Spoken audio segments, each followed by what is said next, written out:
요즘 지구상에는 안 좋은 소식만 매일매일 들려오고 또 우리들도 좋은 소식, 기쁜 소식을 전하는 자들이 되기보다는 좋지 않은 소식을 이렇게 많이 전할 때도 많이 있거든요. 그래서 오늘 가장 기쁜 소식에 대한 말씀이 이사야서 61장에 기록되어 있습니다. 구약의 선지자들이 하나님께 받아서 전한 메시지를 요약하면 두 가지로 정리할 수 있을 것입니다. 하나는 역사적인 측면의 메시지로서 그 당시 선지자들이 그 시대에 살고 있는 사람들의, 특히 하나님의 백성들의 잘못된 삶을 지적을 했어요.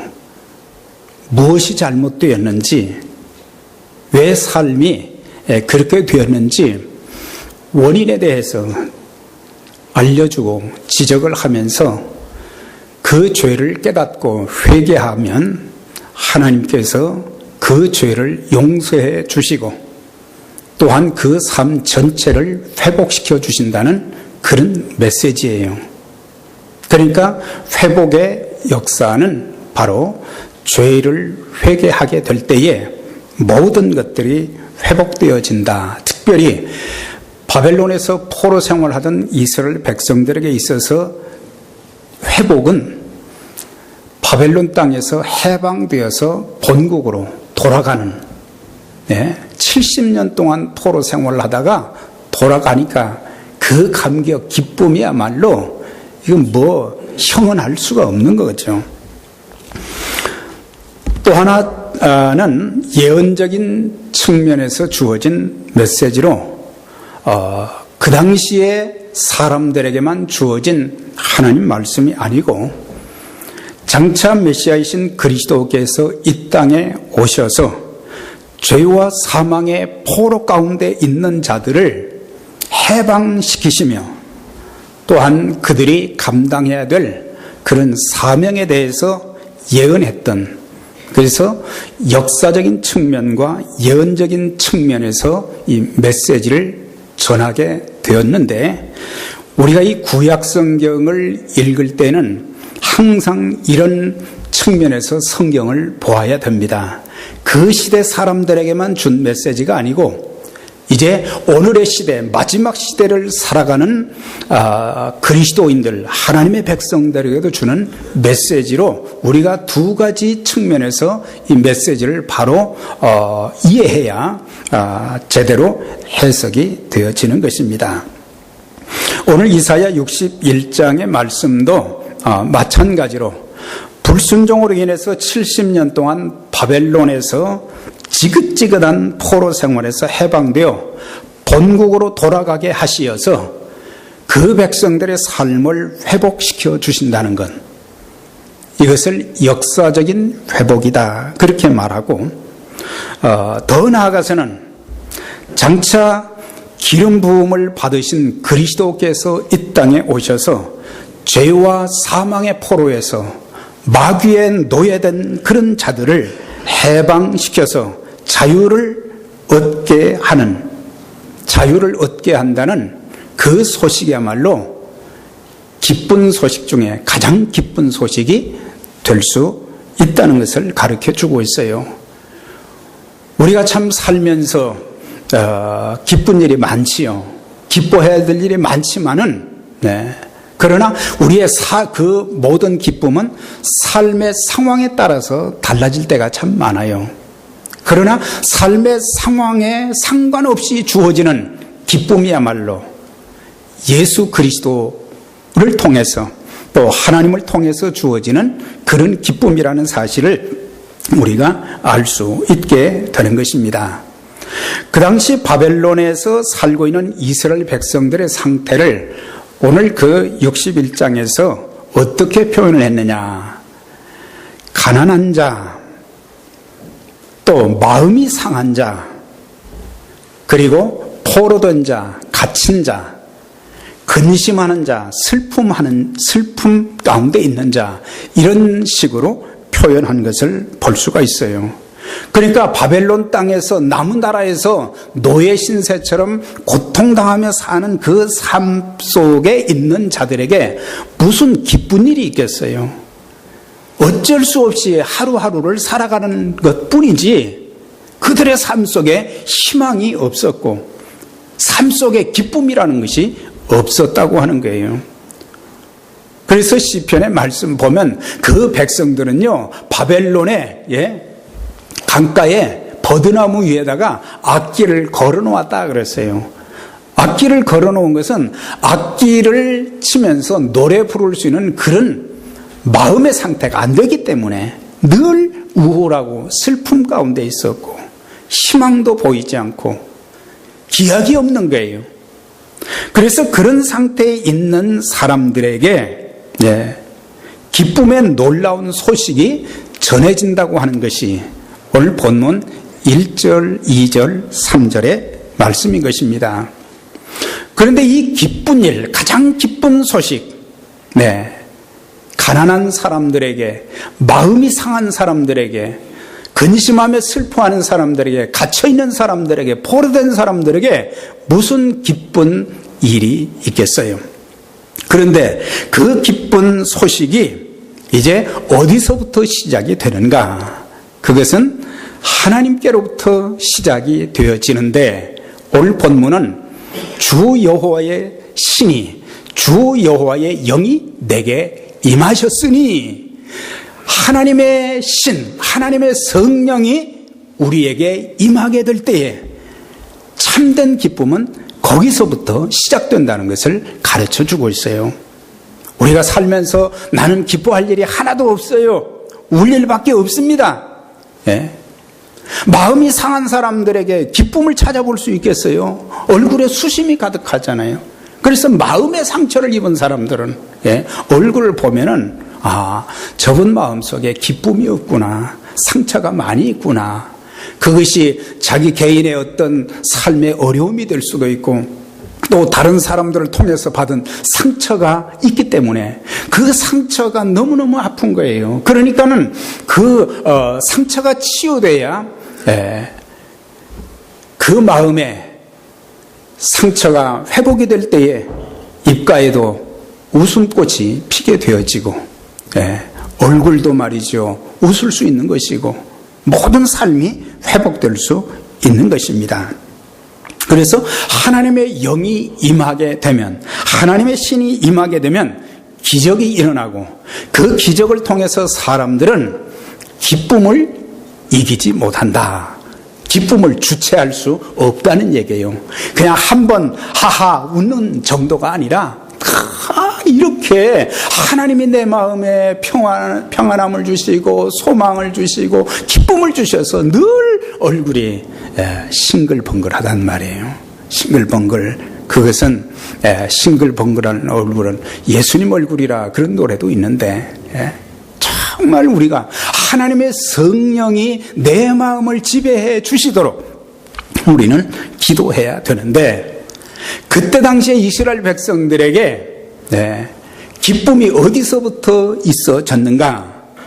주 여호와의 신이 내게 임하셨으니, 주 여호와의 신이 내게 임하셨으니 그랬어요. 하나님의 신이 임하면 기적이 일어나고 하나님의 신이 역사하게 되면 기쁨이 회복이 되어진다. 우리가 에스라서 1장에 있는 말씀을 보면은 이제 바사의 고레스 왕이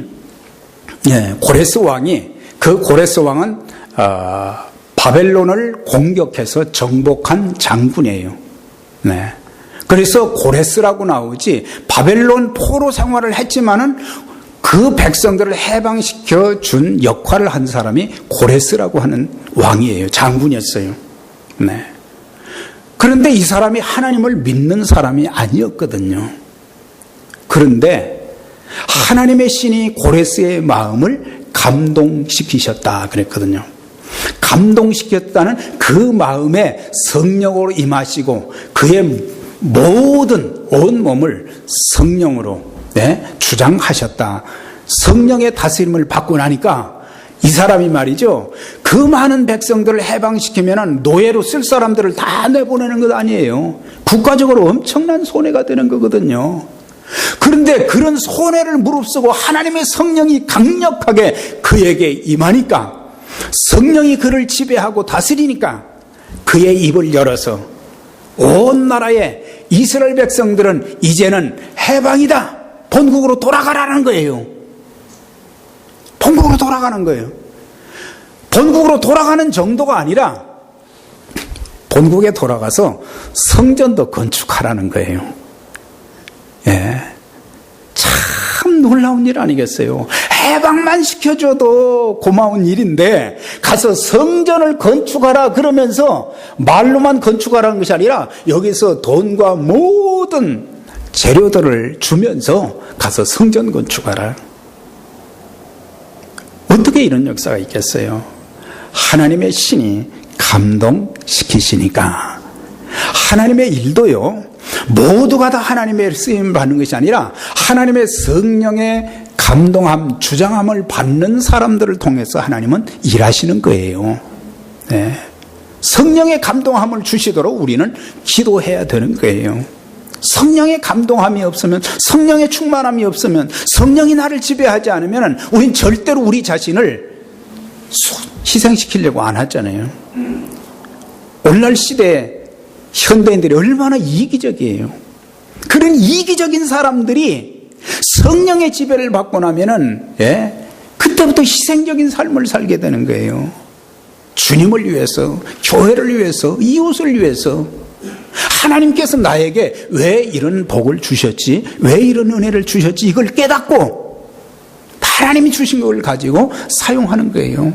몸도 내 마음대로 쓰는 것이 아니라 하나님이 원하시는 대로 내 몸을 이제 하나님 앞에 들여서 사용하게 되는 거고요. 이런 소식을 들으니 얼마나 이스라엘 백성들이 감격스러웠겠어요. 이 메시지가 전해지기 전에는 낙심과 좌절과 절망 가운데 있었는데 이제는 그 메시지를 듣고 나니까 이 사람들이 말이죠, 그래가지고 이제 해방이 됐어요. 본국에 돌아가게 됐단 말이죠.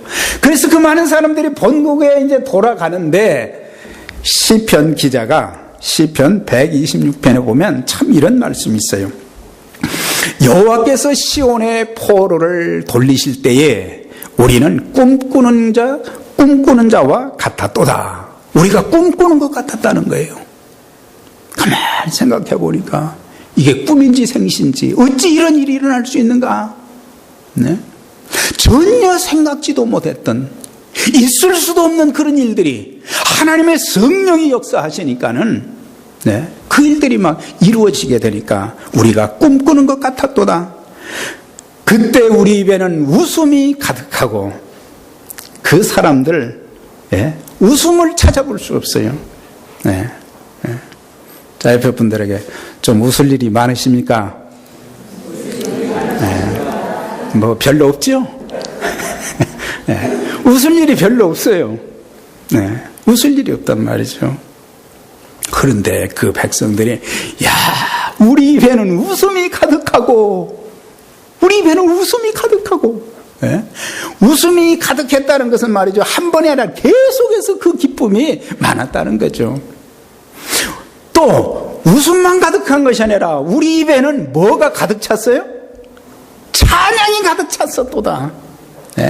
막 하나님을 찬양하는 노래가, 예배 순서에 따라서 부르는 노래가 아니라 그냥 하나님이 주신 은총과 그 축복을 기억하니까, 야, 너무 감사해서 하나님을 찬양을 하는 거예요. 찬양대 지휘자가, 찬양팀 지휘자가 우리 이런 찬양합시다, 그게 아니에요. 그냥 나오는 거예요. 열방 중에서 말하기를 여호와께서 저희를 위하여 대사를 행하셨다 하였도다. 그러니까는 이제 그 광경을 지켜보던 다른 이방 민족의 사람들도 다 같이 말하기를 여호와께서 저희를 위해서 큰 일을 행하셨도다. 하나님이 큰 일을 행하셔서 그들에게 기쁨이 충만했고 찬양이 가득 찼고 말이죠. 분들에게 하나님의 큰 일이 일어나시기를 바랍니다.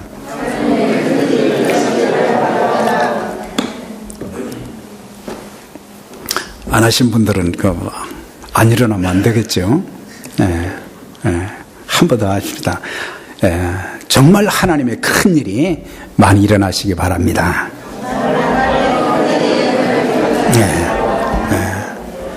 그래서 이렇게 꿈꾸는 것 같은 일들, 웃음이 넘치는 일들, 찬양이 가득 찬 그런 일들이 이제 우리의 가정에도 좀 일어나야 되고, 우리의 가정에도 좀 일어나야 되고, 우리의 삶의 터전에도 좀 일어나야 되고, 우리 교회도, 오늘날 모든 교회들에게도 좀 일어나야 된다는 말이죠.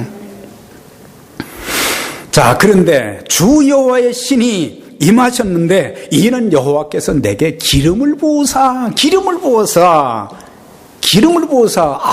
가난한 자들에게 아름다운 소식을, 마음이 상한 자들을 고치며, 그러니까는 중요한 것은 여기서 주 여호와의 신이 임한 것을 여호와께서 내게 기름을 부으사 그렇게 표현을 한 거예요.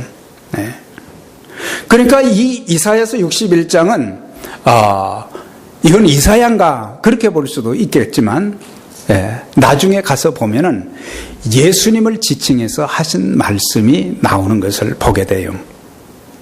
우리가 마태복음 3장과 누가복음 3장을 보면 예수님께서 요단강에서 침례를 받으시는 장면이 나와요.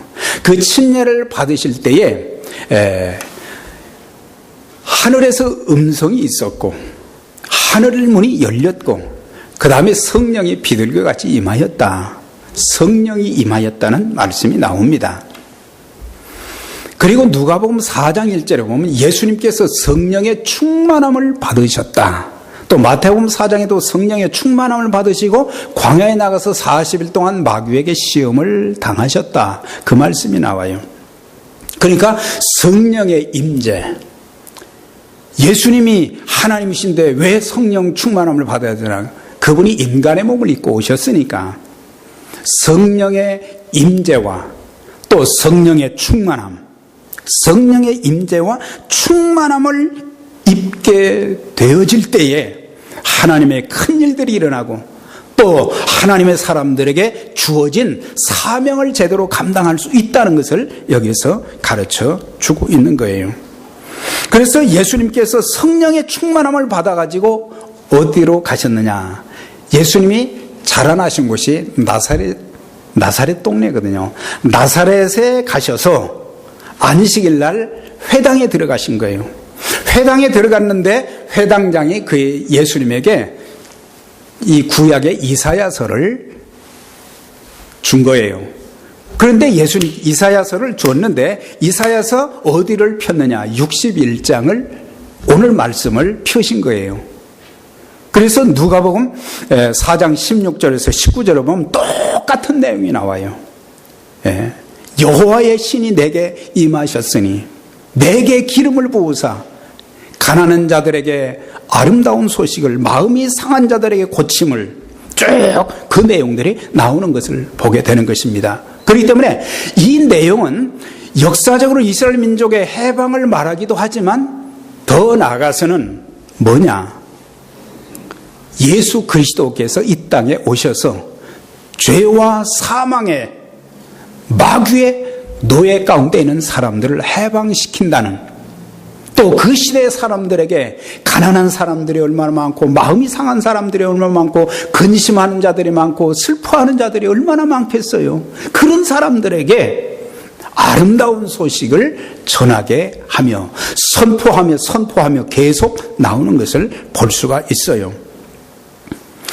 사도행전 10장 38절에도 하나님이 나사렛 예수에게 성령과 능력을 기름 붓듯 하였으며 그랬어요. 성령과 능력을 기름 붓다. 기름을 갖다가 그냥 머리에 붓듯이 성령으로 충만하게 하셨다. 그런 말씀인 것입니다. 성령 충만하고 성령의 능력을 받게 되니까 저가 두루다니시며 착한 일을 행하시고 마귀에게 눌린 사람들을 고치셨으니, 마귀에게 눌린 사람들을. 그래서 우리가 성령의 충만함을 받게 될 때에 하나님 사역에 쓰임받을 수 있지, 성령 충만함을 받지 못하면 절대로 하나님의 일에 쓰임받을 수 없다고 하는 거예요. 그래서 구약시대 때 기름을 부어서 직분을 세운 사람들이 왕이나 제사장이나 선지자들이었어요. 그래서 기름을 부어서 직분을 세웠어요. 왕의 직분도 뭐 사울이나 다윗도 마찬가지죠. 사무엘이 기름을 부어서 세웠잖아요. 그러면서 또한 제사장들도 하나님의 성전에서 봉사하는 사람들에게도 기름을 부어서 제사장으로 또한 직분을 세웠고, 선지자도 아무나 선지자가 되게 한 게 아니잖아요. 네. 그래서 기름 부어서 공식적으로 선지자의 직분, 제사장의 직분, 왕의 직분을 주어서 그들로 하여금 그 일을 수행하게 만든 거예요. 그래서 여기서 기름을 부었다는 것은 직분에 대한 위임인 동시에 하나님의 일을 효과적으로 감당하기 위한 성령으로 충만하게 하셨다는 것입니다. 네.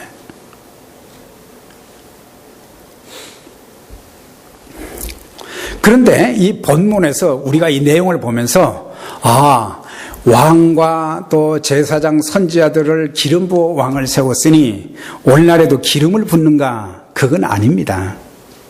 오늘날에는 기름을 붓는 것이 아니라 안수하는 거죠. 안수하는 거.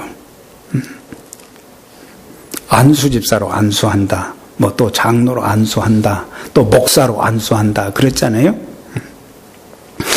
그런데 단순히 사람의 손을 얻는다는 그것보다는 여기에서 기름 부음을 바로 이해해야 됩니다. 이것은 성령의 임재와 충만함으로 이해를 해야 되는 거예요. 네, 잘 들으셔야 됩니다. 성령의 임재, 이걸 성령의 침례라고 그러는 거죠. 성령 침례. 예수님을 영접할 때 성령이 우리 안에 들어오신 것을 성령 침례다. 우리가 물속에 들어가는 물침례라고 그러는 거죠. 성령의 침례를 받고, 성령의 침례는 인침이죠. 그러나 더 나아가서는 우리가 성령의 충만함을 받아야 되는 거예요. 에베소 교회 성도들에게 너희가 성령의 충만함을 받으라 그랬잖아요. 술 취하지 말라, 이는 방탕한 것이 오직 성령의 충만함을 받아라 그랬어요. 그래서 우리는 성령의 기름 부음을 방언한다, 병을 고친다, 귀신을 쫓아내고 이적을 행하는 것을 그것을 성령의 기름 부음 받는다, 그렇게 오해를 하면 안 돼요.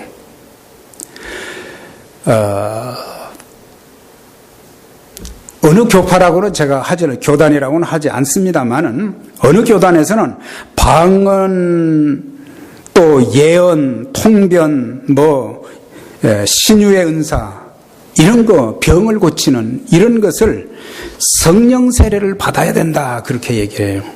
네. 성령 세례를, 성령 세례는 성령의 인침, 성령의 내주, 성령이 내 안에 들어오시는 거, 그걸 말하는 것이지. 우리가 성경을 보면 사도행전에서는요, 성령의 기름 부음이라는 단어가 있기는 하지만 대부분 성령 충만이라는 단어를 엄청 썼어요. 저희가 성령 충만하니까 다른 방언으로 얘기하고, 성령 충만함을 받으니까 거기에서 방언의 역사가 있었고, 성령 충만함을 받으니까 하나님의 기적이 일어났고, 그래서 우리는 성령 세례, 예수님을 구세주로 영접할 때 성령이 임하셨지만 우리가 하나님의 일을 하기 위해서는 성령 세례를 또 받아야 된다. 그런데 성령 세례를 받는다는 그것이 아니고 성령의 충만함을 받아야 된다 이거예요. 성령 충만함. 성령이 충만하면 말이에요, 이게 성령이 꽉 찼다. 네.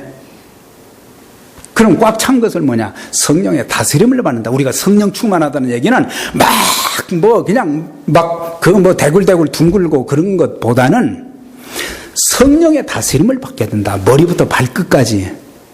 성령의 다스림을 받으면 마음이 참 평화롭고, 자비로워지고 악한 것들이 여기에 존재를 못해요. 성령 충만하게 되면요, 얼굴에 웃음이 가득할 수밖에 없어요. 내가 성령 충만하지 않기 때문에 지금 다른 영의 지배를 받거나 사람의 지배를 받고 환경의 지배를 받기 때문에 그렇지, 성령 충만을 받으면 환경에 상관없이 싱글벙글 하는 거예요. 네. 성령의 충만을 받으면 언어가 달라져요. 그래서 성령 충만한 자, 나 성령 충만하다, 그게 아니라 그 사람이 하는 말을 보면 성령을 따라서 하는 말을 하는가, 아니면 마귀를 따라서 하는 말인가, 그걸 보면 저 사람이 성령 충만하는지 아닌지 알 수 있어요. 네. 예. 저라고 항상 성령 충만하겠어요? 예. 성령 충만 달라고 기도하지만 어떤 때는 환경의 지배를 받아서 말이죠, 성령 충만한 말이 안 나갈 때가 있거든요. 근데 빨리 내가 또 깨달아요. 왜? 깨닫는 것도 하나님의 은혜거든요. 아이고, 내가 왜 그 말을 했지? 왜 그때 내가 화를 냈지? 예? 그때 내가 조금만 더 참았으면 되는데 말이지. 상처를 줬지? 예? 그래서 성령 충만할 때 초대교회는 많은 역사들이 일어났어요. 우리가 성령의 기름 부음, 즉 성령 충만함을 받아야 능력받아서 믿음을 지킬 수 있는 거예요. 네. 우리가 내 믿음 지킬 수 있는 거. 네. 이거 성령의 도우심 없이는 내 믿음 못 지키는 거예요. 네. 내 믿음도 못 지키면, 오늘 집사님 기도하시는데 네, 천국 갈 수 있는지 말이지. 네. 나는 입으로 천국 간다 그러지만 말이죠, 예? 그건 또 그때 봐야 되는데 성령 충만하게 되면은 확신을 가지게 되고, 마귀의 계계도 대적할 수 있고, 마귀는 우는 사자같이 삼킬가를 계속 찾고 있는데 마귀가 늘 나를 사로잡아 가니까 마귀의 종노릇을 하게 되니까. 네. 근데 성령 충만하면 예수의 이름 마귀도 쫓아내잖아요. 잘못된 생각할 때, 또 잘못된 말을 할 때, 잘못된 행동할 때 나사렛 예수의 이름 명하노니 악한 마귀는 떠나갈지어다. 네. 그렇게 할 때 귀신이 떠나가거든요. 우리의 가정에 사단의 역사가 심할 때 사단을 예수의 이름으로 물리쳐야 되잖아요. 네. 그래서 사역을 잘 감당해서 아름다운 열매를 맺으며 살 수 있게 되는 거예요. 그래서 주 여호와의 신이 내게 임하매 이는 여호와께서 내게 기름을 부으사, 기름을 부으시면서 그 다음 중요한 것을 말씀하셨어요. 여호와의 은혜의 해와 우리 하나님의 보복의 날을 선포하며 모든 슬픈 자를 위로하되 그랬어요. 네. 여기 또 중요한 것이 여호와의 은혜의 해를 선포하며 신혼의 날을, 보복의 날을 선포하며, 그러니까 성령 충만해야 신앙과 모든 것도 회복하고 하나님 사역도 감당할 수 있는데 어떤 것을 선포해야 되느냐? 여호와의 은혜의 해를 선포해야 된다. 여호와의 은혜의 해라는 것은 희년을 말하는 거예요. 희년. 들어보셨어요? 희년? 예.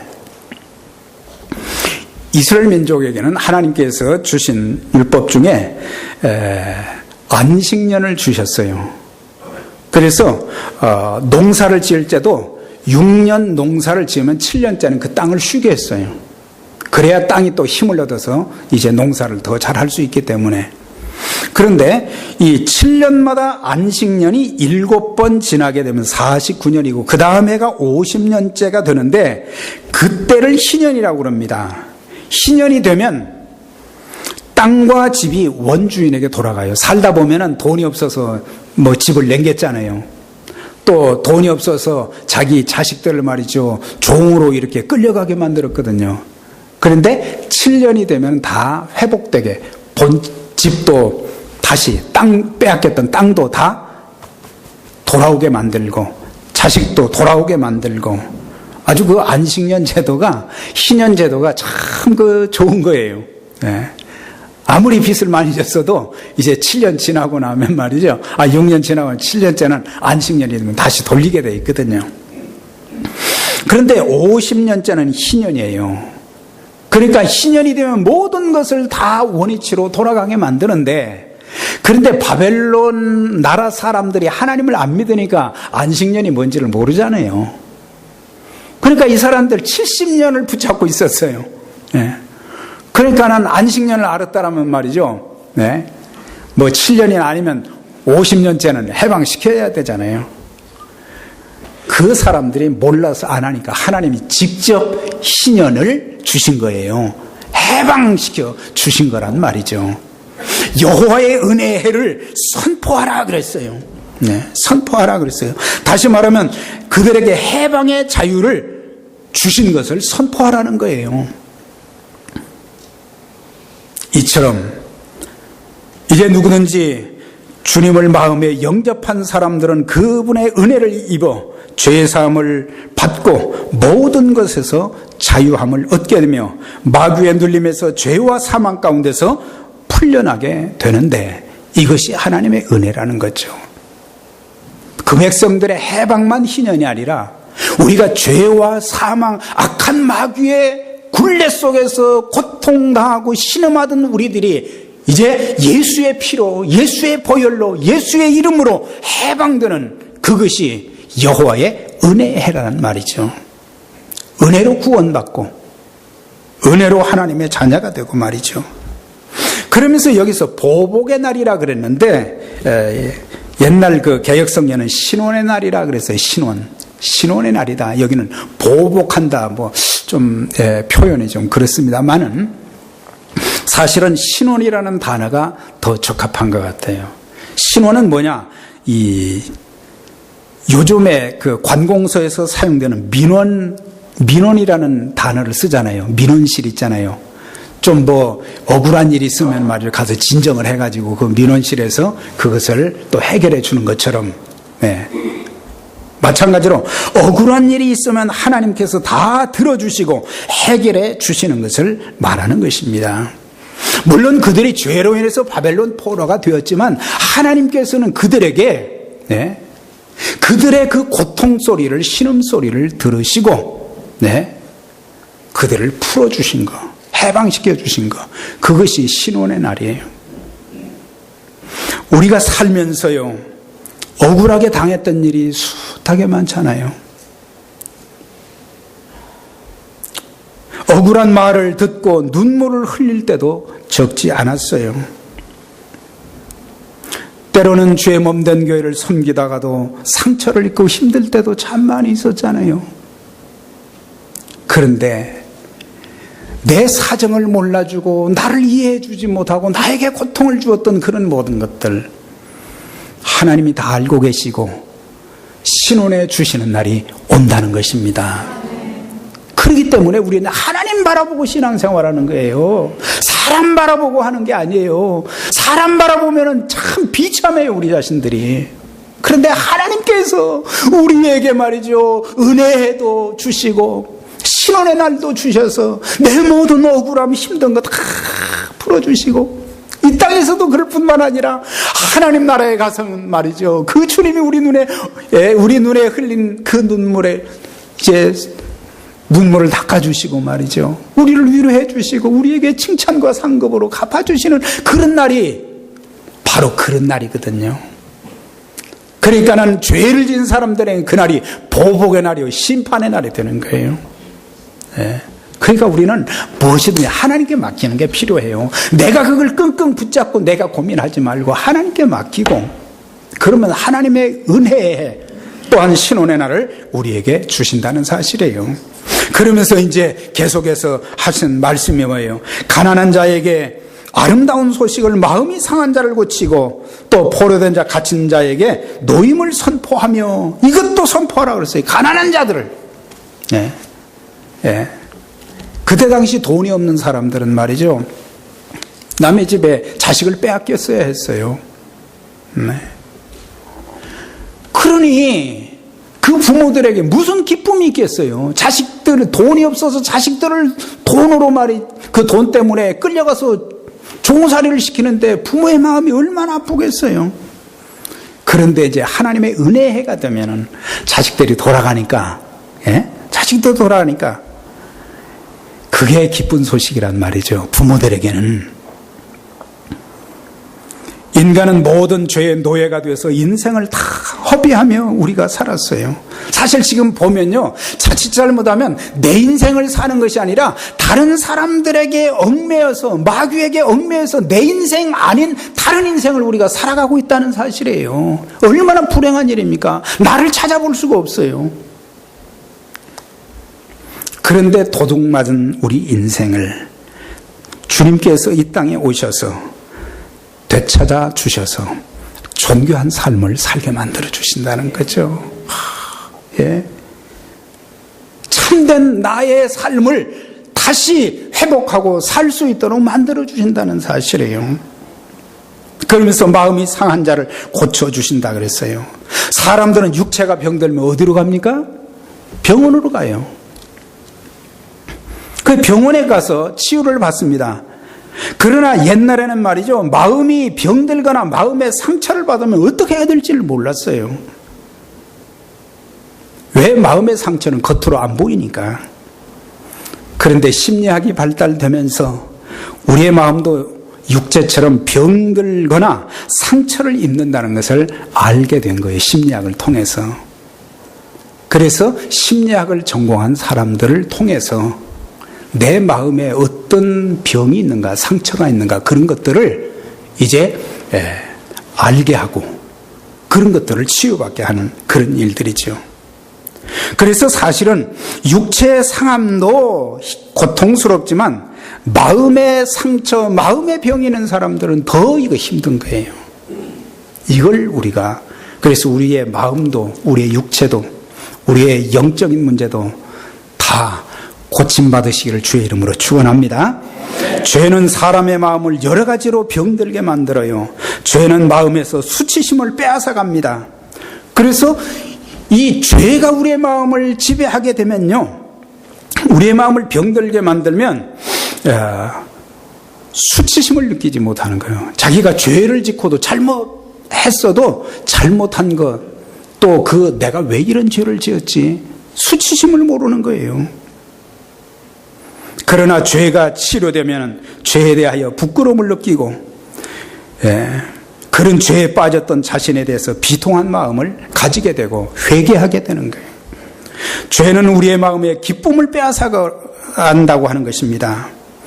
살아야 될 의욕을 잃고 우울증이나 여러 가지 정신질환으로 고통을 받게 만드는 것이 죄인 거예요. 이런 정신적 질병을 치료하는 것이 죄 문제를 해결하는 것이다. 요즘에 웃음치료라고 하는 웃음치료사들이 많이 생겼어요. 그래서 기뻐할 일이 없으니까 막 이제 웃게 하는 거예요. 그냥 무조건 하하하 웃게 하는데, 그래도 그게 효과가 있다는 거예요. 그런데 캘리포니아의 한 그 병원에서 사람에게는 웃음보가 있다는 것을 발견했다는 거예요. 그러니까 이마의 이 중앙 쪽에 있는 것인데 두정부라고 하는데, 제가 정확하게는 의사가 아니니까 표현을 못 하겠는데 거기에 두정부라고 그랬어요. 고기를 누르니까 사람이 막 웃더라는 거예요. 짐승한테는 웃음보라는 게 없는데 사람한테는 웃음보가 있다는 거예요. 근데 웃어야 되는데 웃지를 않는 거예요. 그 사람들이 웃음이 없다 보니까 마음의 병도 많이 생기게 되고, 그들의 삶이 박지가 못하고, 그렇다는 거죠. 그러면서 거기서 말하기를, 한 사람이 한 번 크게 웃으면 이틀을 더 산다. 크게 웃으면 이틀을 더 산대요. 그러면서 그 기록에 보니까 누구나 하루에 300-400개의 암세포가 돌아다닌대요. 하루에 300-400개의 암세포가 우리 몸에 돌아다닌다는 겁니다. 그래서 이것이 뭉치면 암이 된다는 거죠. 그런데 우리 몸속에 암세포를 공격하는 세포들이 있는데 대표적인 것이 뭐냐? 암세포를 공격하는 세포가 있는데 그게 뭐냐면 내추럴 킬러라고 하는 거예요. 내추럴 킬러. 의사들 얘기가 내추럴 킬러. 그래서 사람이 한 번 크게 웃으면 내추럴 킬러들이 막 활동을 한답니다. 어떤 활동을 하냐? 암세포들을 막 공격해서 잡아먹는다는 거예요. 이건 하나의 설이지만 전공한 의사들이 책에 써놓은 글이지만, 이렇게 웃음이라는 것이 그렇게 좋은데 죄는 우리에게 웃음을 빼앗아가 버리고 마음에 병들게 만들고 우리의 인생을 완전히 참 그늘지게 만든다. 그래서 이제 우리의 모든 이런 죄들 말이죠. 또 죄는 다른 사람들에 대해 좋지 않은 감정을 갖게 만들고 오해하게 만들고 열등감을 갖게 만들고 또 다른 사람과 비교의식을 키우고 나중에는 통제되지 않는 감정을 폭발해서 범죄를 저지르게도 되고 이런 모든 죄들을 해결하면 회개하면 만일 우리가 우리 죄를 자백하면 저는 미쁘시고 의로우사 우리 죄를 사하시고 우리를 모든 불의 가운데서 깨끗하게 하실 것이다 그랬거든요. 그래서 죄 문제를 해결하고 포로된 자에게 자유를 갇힌 자에게 노임을 선포하며 포로된 사람들이 얼마나 많습니까? 돈의 포로가 되고 운동의 포로가 되고 오락의 포로가 되고 도박의 포로가 되고 마약의 포로가 되고 성의 포로가 되고 마귀에 사로잡힌 자들이 얼마나 많냔 말이에요. 네. 이런 사람들이 노임을 받고 자유를 얻게 된다 이거예요. 언제? 우리가 죄를 회개하고 성령의 충만함 기름 부음을 받게 되면은 그러면서 이 놀라운 복음은 슬퍼하는 자들에게 죄 대신 화관 죄를 무릅쓴다는 슬픔을 얘기하는 건데 여기에서 화관을 썼다는 것은 이 결혼하는 신부에게 관을 세워줬는데 약혼식이나 결혼할 때 머리에 쓰는 그 관을 말하는데 머리에 화관을 쓴 자는 기쁜 일의 주인공이다라고 하는 그런 뜻으로 그러니까 죄 대신 화관을 기쁨을 회복한다는 얘기예요. 그 다음에 근심 대신 찬송의 옷을 입혀주신다. 근심은 사람을 추하게 만듭니다. 그러나 찬송은 옷 중에 최고의 옷이다. 그래서 우리가 찬송의 옷을 갈아입어야 된단 말이죠. 근심의 옷을 입지 말고 근심의 옷은 벗어버리고 그래서 주와 같이 길 가는 거 즐거운 일 아닌가. 우리 주님 걸어가신 발자취를 밟겠네. 한 걸음 한 걸음 주 예수와 함께 이런 찬송 구주 예수 의지함이 심히 기쁜 일일세 허락하심 받았으니 의심하주 없도다. 찬송의 옷으로서 근심의 옷 대신 찬송의 옷으로 갈아입으시고 의의 나무가 되게 해서 계속 열매를 맺게 하신다는 거예요. 전에는 잡목이라 열매도 맺지 못했지만은 이제는 성령이 임하심으로 성령의 충만함을 받음으로 그 삶 전체가 풍성한 열매를 맺게 된다는 거예요. 사랑하는 여러분, 원래 하나님께서는 메시아이신 그리스도를 통해 누구든지 그를 믿는 사람들마다 구원의 은총을 누리게 하시며 가장 기쁜 복음, 즉 해방의 기쁜 소식을 전하는 사명을 우리에게 주신 것입니다. 중요한 것은 우리가 성령의 충만함을 받는 거예요. 자, 옆에 분들에게 평생 성령 충만함을 잊고 삽시다.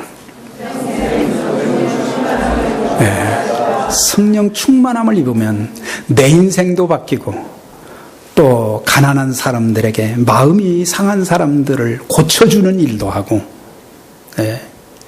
갇힌 자들, 포로된 자들을 또한 해방시키는 그런 일도 하고 그래서 우리가 그리스도의 복음을 전하는 그런 도구로 참 여러분들 개인이 참 아름답게 쓰임받고 또 우리 교회가 그 귀한 사역의 도구로 쓰임받기를 주의 이름으로 축원합니다.